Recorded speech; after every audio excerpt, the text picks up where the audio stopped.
आज Doubtnut app download करें। Doubtnut पर अपने सभी गणित, रसायन विज्ञान, भौतिक विज्ञान और जीव विज्ञान के डाउट्स का करो सफाया। बस प्रश्न की फोटो खींचो, एक ही प्रश्न को क्रॉप करो और तुरंत वीडियो सोल्यूशन पाओ। अभी डाउनलोड करें। हेलो स्टूडेंट्स, क्वेश्चन बोला गया हमसे कि प्रयोगशाला में एथिल एमीन बनाने की जो विधि है उसका सचित्र वर्णन करना है और इसके अलावा इसकी जो नाइट्रस अम्ल से क्रिया होती है उसके जो सभी संबंधित अभिक्रियाएं हैं उनके भी रासायनिक समीकरण लिखने हैं। ठीक है, तो देखते हैं। तो देखो क्या होता है इसमें। सबसे पहले जो प्रोपियोनामाइड होता है उसमें ब्रोमीन और जो कास्टिक पोटाश होता है उसके विलयन में क्रिया करवाते हैं, तो हमें मिलता है यहाँ पर क्या, एथिल एमीन, जो कि हमें चाहिए। ठीक है, एथिल एमीन बनता है और ये जो क्रिया होती है ये कहलाती है हमारी हाफमैन ब्रोमोमाइड अभिक्रिया। तो देखो अब हम अभिक्रिया के थ्रू देखते हैं। देखो ये रिएक्शन जो होती है 3 स्टेप में होगी। मैं आपको 3 स्टेप में बताऊंगी। सबसे पहली स्टेप होती है जब प्रोपियोनामाइड होता है यानी कि C2H5CuNH2 जो होता है, इसकी जब अभिक्रिया अपन Br2 के साथ करवाते हैं तो हमें मिलता है ब्रोमोप्रोपियोनामाइड यानी कि C2H5CuNHBr। कैसे मिलता है? एक Br जो होता है और एक Br और एक H जो होता है निकल जाता है तो बनाता है HBr। जो बचा हुआ होता है एक Br और एक H इसके साथ मिल जाता है तो बनता है C2H5CuNHBr यानी कि ये होता है ब्रोमोप्रोपियोनामाइड। ठीक है, अब ये जो होती है इसकी जब अभी ब्रोमोप्रोपियोनामाइड जो होती है इसकी अभिक्रिया हम KOH से करवाते हैं। ठीक है, तो वो देखते हैं। अब देखो दूसरी अभिक्रिया में क्या होता है, जो ब्रोमोप्रोपियोनामाइड होता है यानी कि C2H5CuNHBr जो होता है इसकी हम रिएक्शन करवाते हैं KOH से यानी कि कास्टिक पोटाश से, है ना। इससे करवाने के बाद क्या होता है, हमें मिलता है एथिल आइसोसाइनेट यानी कि C2H5NCO और KBr और H2O। ठीक है, अब ये जो हुआ एथिल आइसोसाइनेट, इसकी हम दोबारा अभिक्रिया करवाते हैं 2KOH के साथ, वो देख।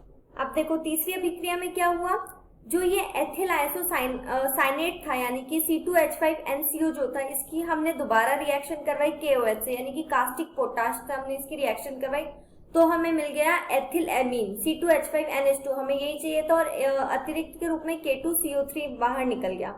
ठीक है, तो मैंने आपको स्टार्टिंग में बताया था कि प्रोपियोनामाइड की रिएक्शन जब अपन Br2 और कास्टिक पोटाश विलयन से करवाते हैं तो हाफमैन ब्रोमोमाइड अभिक्रिया होती है।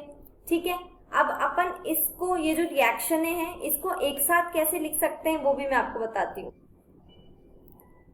देखिए वो जो तीनों रिएक्शन हैं उसको अपन इस तरह से लिख सकते हैं। प्रोपियोनामाइड जो होता है उसकी Br2 4KOH से जब हम रिएक्शन करवाएंगे कास्टिक पोटाश और Br2 से तो हमें मिल जाएगा एथिल एमीन C2H5NH2। ठीक है, और K2CO3 और 2KBr और H2O ये जो है अतिरिक्त के रूप में निकल जाएगा। अब हम इसको चित्र के द्वारा समझते हैं। ठीक है, अब देखो अब हम एथिल एमीन की जो विधि है उसको हम चित्र के द्वारा समझते हैं। तो देखो इस चित्र में क्या है, एक फ्लास्क लगा हुआ है। ठीक है, फ्लास्क जो है वो बर्नर पे चढ़ा हुआ है, ये एक जाली लगी हुई है। जो फ्लास्क होता है वो जल ऊष्मक के अंदर रखा हुआ होता है। एक थर्मामीटर दिया हुआ है, एक स्टैंड दिया हुआ है, ठीक है, जिससे इसे टिका रखा है। यहाँ से जो बनती हुई जो एथिल एमीन है वो इधर जाती है। ये संघनित्र दिया हुआ है जिसमें कि संघनित्र से आती है और ग्राही में आ जाती है। ठीक है, और जो ग्राही या फिर जो फ्लास्क है जिसमें रखा हुआ है या फिर जिसमें एथिल एमीन इकट्ठा होता है वो किस में रखा हुआ होता है, वो एक ठंडे जल के टब में या फिर ठंडे जल का कोई भी पात्र होता है उसमें रखा हुआ होता है। ठीक है, और ये ऊपर से एक फनल या फिर नली लगी हुई होती है जिससे KOH अंदर जाता है। ठीक है, अब देखो अब क्या होता है, ये जो नली लगी हुई होती है, मैंने आपको बताया था कि जो प्रोपियोनामाइड होता है उससे Br2 यानी कि ब्रोमीन और कास्टिक पोटाश यानी कि KOH इसकी रिएक्शन होती है।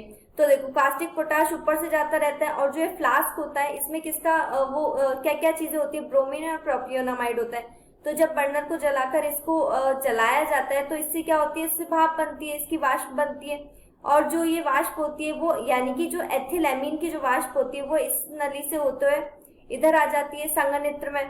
ठीक है, अब इधर जो एथिल एमीन आती है वो गर्म होती है तो यहाँ से कंटिन्यूस जल का प्रवाह किया जाता है जिससे कि वो जो वाष्प होती है वो ठंडी हो जाए और वो द्रव के रूप में आ जाए, है ना। अब जो एथिल एमीन होती है, जो ठंडी हुई जो एथिल एमीन होती है वो आ जाती है इस पात्र में। ठीक है, अब इस पात्र में जब आती है तो ये जो एथिल एमीन होती है वो तनु HCl के साथ मिलती है, ठीक है। और जब तनु HCl के साथ मिलती है तो ये बनाती है, हमें जो प्राप्त होता है वो प्राप्त होता है हाइड्रोक्लोराइड, ठीक है। ये जो हाइड्रोक्लोराइड होता है हमें चाहिए एथिलेमीन, तो ये शुद्ध नहीं है, तो इसमें क्या करेंगे, इस हाइड्रोक्लोराइड में हम KOH से क्रिया करवा देंगे। हाइड्रोक्लोराइड की जब हम KOH से अभिक्रिया या फिर क्रिया करवाते हैं तो यहाँ पर हमें मिलता है शुद्ध एथिलेमीन, शुद्ध एथिलेमीन, ठीक है। और हमें यही चाहिए था, ठीक है। तो ये तो हो गई हमारी चित्र के द्वारा। अब अगला हमसे बोला गया है कि इसकी हमें नाइट्रस अम्ल के साथ अभिक्रिया करवानी, तो चलिए वो देखते हैं। अब देखो, अब हमने ये जो एथिलेमीन है CH3 CH2 और NH2 जो होता है ये होता है एथिलेमीन। अब हमें बोला गया नाइट्रस अम्ल की उपस्थिति में यानी कि HNO2 के साथ हमें क्रिया करवानी है। तो जब हम इसकी HNO2 के साथ क्रिया करवाते हैं तो क्या होता है, N2 और H2O जो होता है निकल जाता है, ठीक है। तो देखो यहाँ पर N2 और H2O जो है वो निकल गया। अब यहाँ पे क्या बना, CH3 बॉन्ड CH2 के ऊपर प्लस, यानी कि ये जो है ये इंटरमीडिएट है, ठीक है। अब यानी कि ये स्थायी नहीं है। अब इसको स्थायी होने के लिए भी कुछ करना पड़ेगा, किसी से क्रिया करवानी पड़ेगी, तो इसकी क्रिया हम करवाते हैं HOH के साथ। तो क्या होता है, ये जो स्थायी नहीं था ना, ये OH जो होता है ये इसके ऊपर चला जाता है। तो देखो CH3 CH2 OH हो जाता है और ये क्या होता है, ये होता है एथेनॉल, ठीक है। तो इसको अपन बोलते हैं C2H5OH भी बोलते हैं, यानी कि अल्कोहल में बदल जाता है, ठीक है। तो आई होप आपको समझ आया होगा। Thank you. कक्षा 6 से 12वीं से लेकर नीट IIT JEE वो एडवांस के लेवल तक 1 करोड़ से ज्यादा छात्रों का भरोसा। आज ही डाउनलोड करें डाउटनेट ऐप या व्हाट्सएप करें अपने सारे डाउट्स 8400 400 400 पर।